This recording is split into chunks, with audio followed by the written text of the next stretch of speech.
Mark my words, if this law goes into effect, every single fast food restaurant in the state of California will start selling loaves of bread.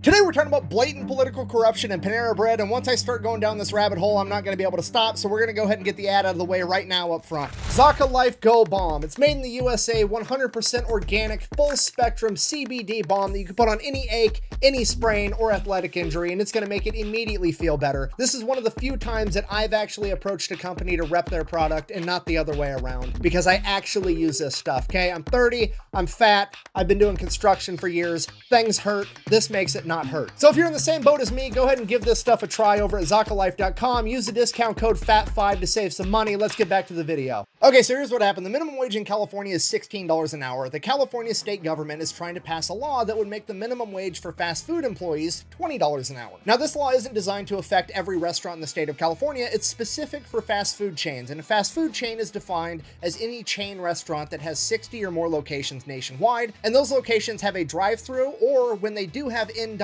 there is zero table service, so like there's no waiter or waitress. Okay, so exactly what most people think of when they think of fast food. Now, there are some exemptions within the law, so hypothetically, say you took a major chain restaurant like a McDonald's or a Wendy's, an individual restaurant could be exempt from this new minimum wage if that restaurant is inside of an airport, inside of a hotel, inside of an event center, a theme park, a public or private museum, a gambling establishment, or is considered a concession stand, or that restaurant is located on state-owned land. They would no longer have to pay that $20 minimum wage. Now, right off the bat, most of those seem pretty okay, except for that last one about state-owned land. It seems like the government's just basically coming out and saying, hey, everybody has to pay this new minimum wage unless it's a restaurant that we own, in which case we don't have to abide by our own rules. Essentially saying the quiet part out loud of, hey, the government's here to make sure nobody fucks you except for them. But I mean, let's face it, that's pretty much just how it's always been. It's probably how it's always gonna be. Now, this bill makes it all the way through the state government. It's in its final stages. And then at the last moment, somebody adds an additional exemption, and that exemption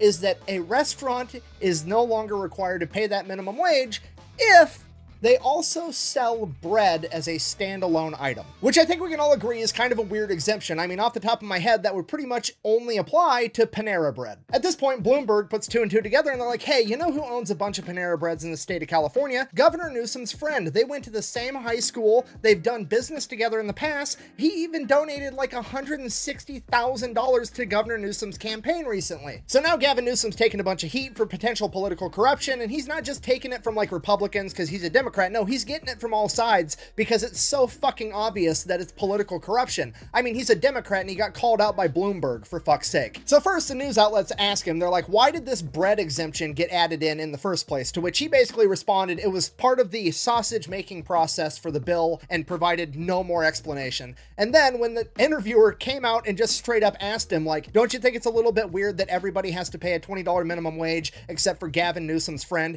Gavin Newsom said, no, that's not true, because we never talked about it. It's a friend of Gavin Newsom who doesn't have to pay the $20 an hour minimum wage. But it turns out, A, it's not true. He never talked to me about it, period, full stop. Do you understand the gravity of what that dude just said? He basically got caught red-handed, giving a political favor to a buddy, and then when he was directly asked about it, he said, I'm not doing political favors for my friend, and I know that because my friend and I never talked about it. This man is literally trying to gaslight people into thinking they don't know how friendships work. Like, yeah, obviously, me and my friends have never had a direct conversation about not kicking each other in the dick, but also, we're not gonna go kick each other in the dick because we all know we're friends. And you wanna know what's gonna happen? Nothing. Absolutely nothing is gonna happen, because Newsom is a politician, and politicians get away with absolutely everything. It's not a Republican thing, it's not a Democrat thing, it's a, if you're in the politician club, you can pretty much do whatever the fuck you want and you'll never get in trouble. I mean, there are both Republican and Democrat politicians at the federal level right now that supposedly are better stock market investors than fucking Warren Buffett, but they didn't get that good at stock trading until after they became politicians and had access to insider information, but they would never use that insider information. Never. Not once. Never.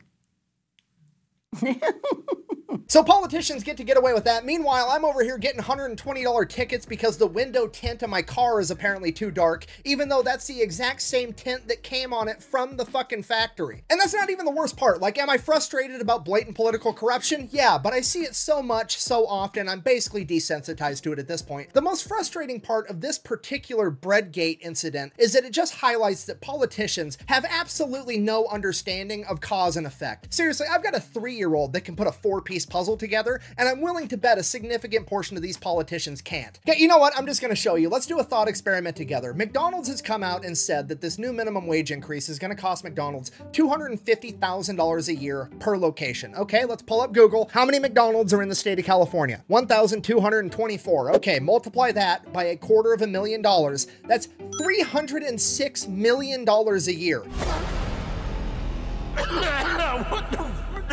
Okay, are you guys picking up what I'm putting down? Because I'm trying to tell you that the California state government is about to put McDonald's in a situation where McDonald's can A, pay $306 million, or they can B, figure out how to bake a fucking loaf of bread inside their restaurant every day. Which one do you think McDonald's, aka one of the most successful capitalist endeavors ever, is gonna take, okay? Every fucking McDonald's in California is gonna have an easy bake oven on the front desk, and they're gonna bake a single fucking loaf of bread every day, and now they don't have to pay the new minimum wage because politicians are this fucking stupid. And then not only is McDonald's gonna sidestep the entire minimum wage, they're also gonna charge $1,000 for that loaf of bread because they fucking can. It's gonna turn it into an internet meme, which is gonna give them free marketing. And you know what? Some people are still gonna buy the $1,000 loaf of bread just to say they did it. Remember when Szechuan dipping sauce for McNuggets was selling for $15,000 on eBay? Yeah, that's also gonna happen. And remember, it's not just McDonald's that's gonna be doing this. It's gonna be every fast food chain in the entire state, because all they have to do is bake a couple loaves of bread and save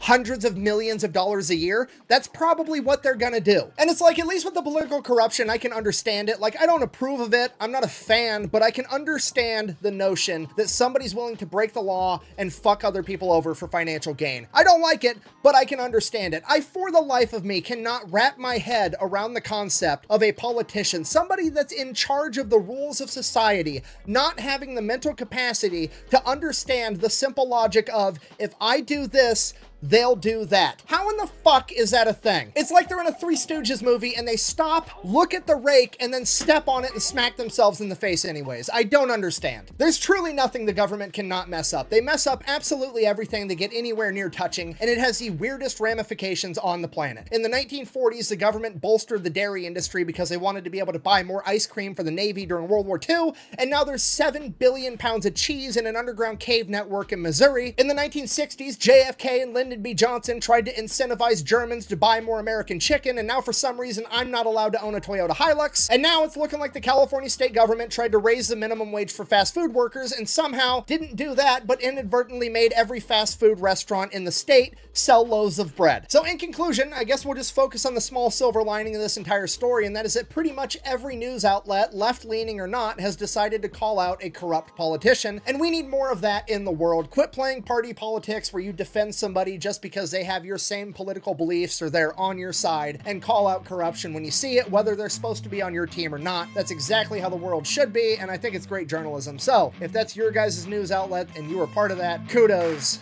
I appreciate it, and I'm sure a lot of other people do too. Thank you for watching. Best way to support the channel is go buy some merch over at thefatelectrician.com.